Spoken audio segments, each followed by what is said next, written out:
When we're approaching incisions in dentistry for mucoperiosteal flaps, it's a lot different than it is in general practice for our normal incisions.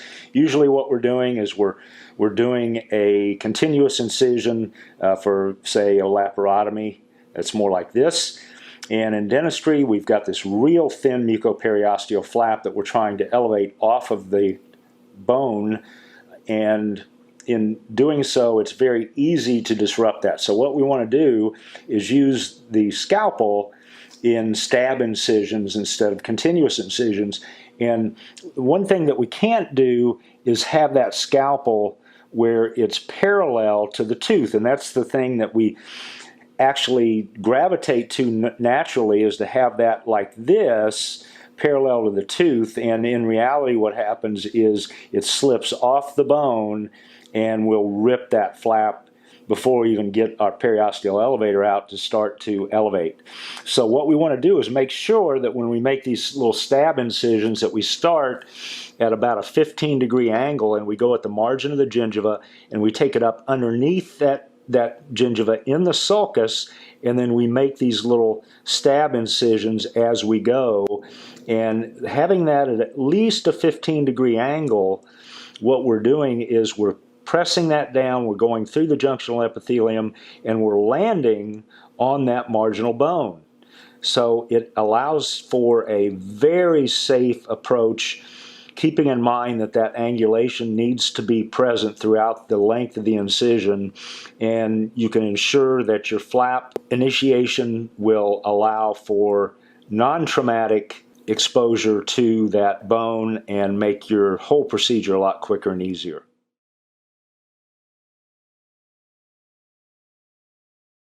A couple of important points when we're using a periosteal elevator.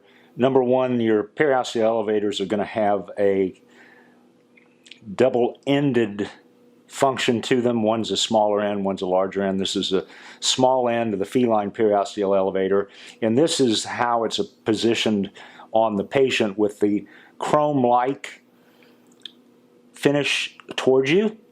Looking at it from the other side, this is more of a milled look, and that is the side that actually goes toward the patient. So when we use this, we want it to be at this orientation.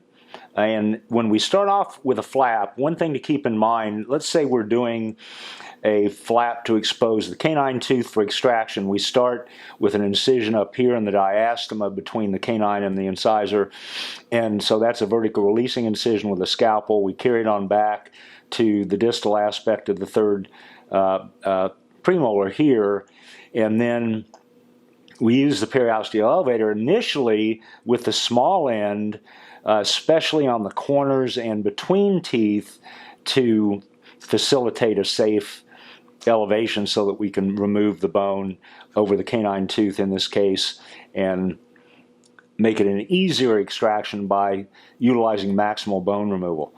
So in using this, the tendency is to push this way with the elevator, so we place it underneath the marginal gingiva, and then we want to force it up toward the apical area. That's absolutely not the way that we want to do this. Number one, we don't want it to be parallel to the tooth. Number two, we want it to be at a little angulation, usually about a 15-degree angle. We get down in there underneath the marginal bone, and that gingiva underneath the junctional epithelium here is attached to periosteum very firmly throughout a whole zone. So what we want to do is we want to go that periphery of that whole zone of that attached gingiva. So it's really thick here, and it starts to trail off a little bit as we get down to the third premolar here. It gets thinner, but the main thing that we want to keep in mind is that we want to work that so that we go throughout that whole margin of attached gingiva, initially getting about a millimeter and a half started, so that we don't use the elevator in one spot and then put pressure distal and mesial to that elevator, especially with the big end, because that pressure point is where that flap's going to rip.